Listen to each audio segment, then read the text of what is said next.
तो उनको एक साया भी फील होता था जो कि एक औरत का लगता था। और ऐसा लगता था कि एक औरत है जो कि इधर उधर रात में चलती रहती है। में ये किसी के चलने की आवाज थी। पर कड़ाके की ठंड और रात का वक्त वो शहर पूरा चुप था। वहीं कुछ लोग अंधेरे में एक पुराने घर की तरफ बढ़ रहे थे, जो कि एक घर भी नहीं, एक हवेली थी, वो भी पुरानी, जो कि बहुत सालों से बंद थी और एकदम बिल्कुल सुनसान। ये हवेली है जो कि तेलनी की हवेली है, जिसको तुम जरूर से जरूर जानते होंगे। मैं इस हवेली का नाम वीडियो में नहीं बता सकता। तो आज की स्टोरी शुरू होती है रोहन के परिवार के साथ, जो कि नए घर में शिफ्ट हुआ था। घर नहीं, ये वही हवेली थी जो कि बहुत बड़ी और पुरानी थी, लेकिन उनको ये मालूम नहीं था कि इसमें उनके साथ कुछ अजीब होने वाला है। जैसे कि रोहन का परिवार था, जिसमें कि वो था, उसकी एक बहन थी और उसके मम्मी पापा थे। जब वो इस घर में घुसे और उन्होंने ये रात काटी तो उनको पहली रात से कुछ अजीब सा महसूस होने लगा, जैसे कि नेगेटिविटी फील होती है। तो रोहन ने कहा, माया कुछ अजीब सा लग रहा है। ये अभी 16-17 साल का ही था। तो परिवार ने इसकी बात को इग्नोर कर दिया और बोला कि कुछ अजीब सा नहीं है, सो ले। जैसे ही 4-5 दिन बीते ही थे, सर्दियों का टाइम था और रात को सब सो रहे थे। रात को जब सब सो रहे होते हैं तो कुछ आवाज सुनाई देती है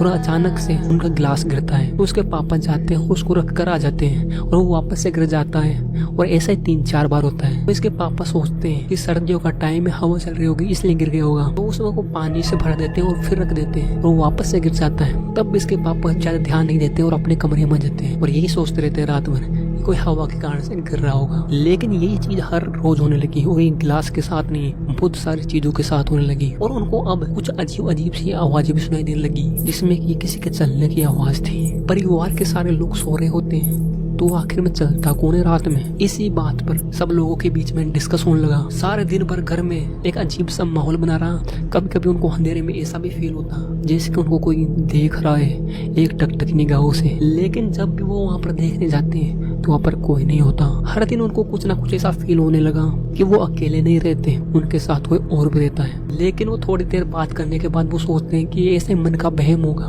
नया घर लिया है ना, बहुत पुराना है, इस वजह से। तो इस पर ज्यादा ध्यान नहीं देते हैं और अपने अपने काम करने में लग जाते हैं, क्योंकि उनको इस कीमत पर, जो कि बहुत कम प्राइस है, उस पर ऐसा घर मिलना पूरे दिल्ली में संभव नहीं है। तो उनको जो मिला है वो उसी में खुश रहते हैं और अपने काम पर चले जाते हैं। जैसे ये 15-16 दिन बीतते हैं, उनको और ज्यादा फील होने लगा। अब तो उनको एक साया भी फील होता था जो कि एक औरत का लगता था। और ऐसा लगता था कि एक औरत है जो कि इधर उधर रात में चलती रहती है। और जैसे संडे आया, उसके पापा की छुट्टी, तो वह आसपास के लोगों से बात करने जाते हैं कि इस घर में अगर ऐसा है क्या जो हमें फील होता है, या फिर एक मन का भ्रम है। और वो अपने घर का इतिहास जानने के लिए पड़ोस में एक काका के पास चले गए, जो कि करीब 60-70 साल के थे। और उनको पता चला कि इस हवेली में करीबन 10-15 साल पहले एक प्रेमी जोड़े की जलकर मौत हो गई थी। आग इतनी ज्यादा थी कि दोनों में से कोई भी नहीं बच पाया और दोनों पति पत्नी थे जो कि बिल्कुल आग में समा गए और झुलस से गए। और ये सुनने के बाद उनके होश उड़ गए। उनको ऐसा फील हुआ जैसे कि वो औरत थे जो और कोई नहीं, वो प्रेमी जोड़े वाली औरत है जो कि इधर उधर घूमती रहती है। और ये उन लोगों ने नहीं, इससे पहले आने वाले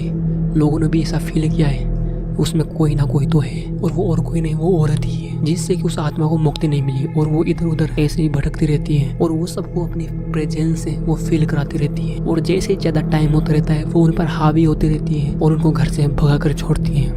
जब रोहन के पापा ने ये सबको बताया तो सबके रोंगटे खड़े हो गए और सबने एक साथ डिसाइड किया कि इसमें हम पूजा कराएंगे और यहाँ पर अब हम एक दिन भी नहीं रह सकते। तो अगली सुबह सोमवार था, तो उन्होंने एक साधु पंडित को बुलाया और उनसे पूजा कराई। उन्होंने एक छोटी सी पूजा की और अग्नि जलाई। वहाँ से एक भयानक चीख सुनाई दी, लेकिन फिर सब कुछ शांत हो गया। तो पंडित ने बोला, यह आत्मा बहुत ताकतवर है, ये छोटी मोटी पूजा से नहीं जा सकती, इससे अच्छा है तुम ये घर ही छोड़ दो, वरना तुम भी इसके जाल में आ जाओगे और तुम में से किसी न किसी को ये ले जा सकती है, बहुत ताकतवर आत्मा है। और पंडित जी के कहने के अनुसार उन सब ने ये घर छोड़ दिया। और वो दिन था, उसके आगे के दिन था, तब से वो हवेली बिल्कुल खाली रहती है। कोई भी वहाँ पर किराएदार नहीं आता, ना कोई जाता है। और सब कहते हैं कि यहाँ पर भूत प्रेत का साया है। दिल्ली की बहुत बड़ी हवेली एक सुनसान खंडर में बदल गई, बस एक आत्मा की वजह से, जो कि रोहन का परिवार था।